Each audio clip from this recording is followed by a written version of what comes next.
right, here's number 5. A lot of you got this. I was so proud. All we're doing is it says a line passes through 2 points. What is the slope of that line? All right, if you look up here, can you see that? Turn this over a bit. In a graph, we can find those points. We could say 3, 1, 2, 3, 4, 5. If this was 5, this line would work. But we don't have a graph. So the way we do this, we use the formula which I put on the board. y2 minus y1. Okay, then x2 minus x1. This is not y squared. This is not y squared minus y1. That's not what it is. It's just the second y minus the first y.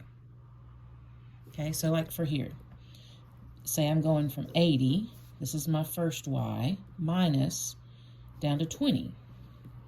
80 minus 20 equals 60. So from here to here is 60, is a change of 60. So that would be 60 over 1, 2, 3, 4, 5, 6, which again reduces to 10 over 1. Okay, so that's kind of what we're doing. But we're not using the graph, we're using the numbers. So all we do is we label. This is x1 and y1. Some of y'all did this.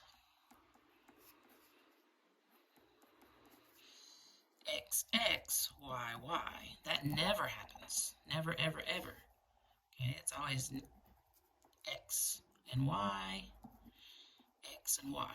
And this is our first point. Here's our second point. So all we're doing is putting a little 1 here and a little 1 here because that's our first point. Here's our second point, so we're going to put a 2. And it just makes it easier to subtract the second from the first. So then I would just plug in my numbers. I'm going to plug them on this side. So y2, I did this one. That's x2, y2 is 11.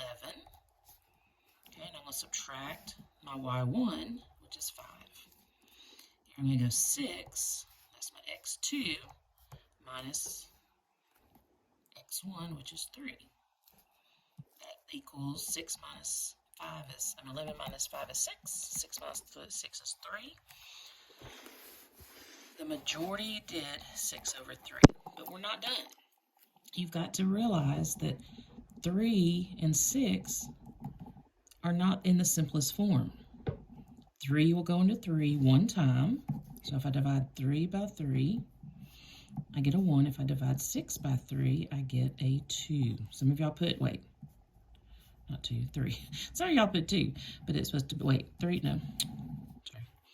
It is 2. Some people put 3. But the answer, 3 goes into 3 one time, 3 goes into 6 2 times. So our answer is 2 over 1 or 2. Okay, what if you had done it the other way? As long as you go from one y to the other y. Let's say if I did 5 minus 11, 5 minus 11 and 3 minus 6. That would be okay too. Now I'm just going to have a negative 6 and a negative 3. When I have two negatives, those cross out and it equals a positive 2. And let me show you why. If we go up here, and let's say I'm gonna do a rise of negative 6 over negative 3. And I'm gonna start at 1. Okay, if I go up 6, I can't do that. Let's just start at 12.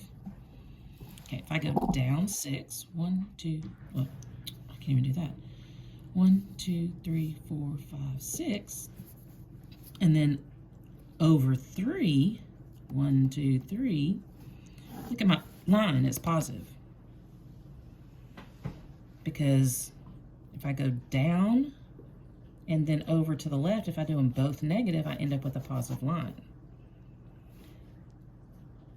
Okay, so if you ever see one with negative 6 over 3, when there's just one negative, even if it's right here, if it's only one negative, that's going to be your rise. You're going to go down 6 over 3. That gives you a negative slope. Okay, but if you ever have two negatives, 6, negative 3, those are right next to each other and they cross out and give me a positive. And you can see that from the line. All right, so down here,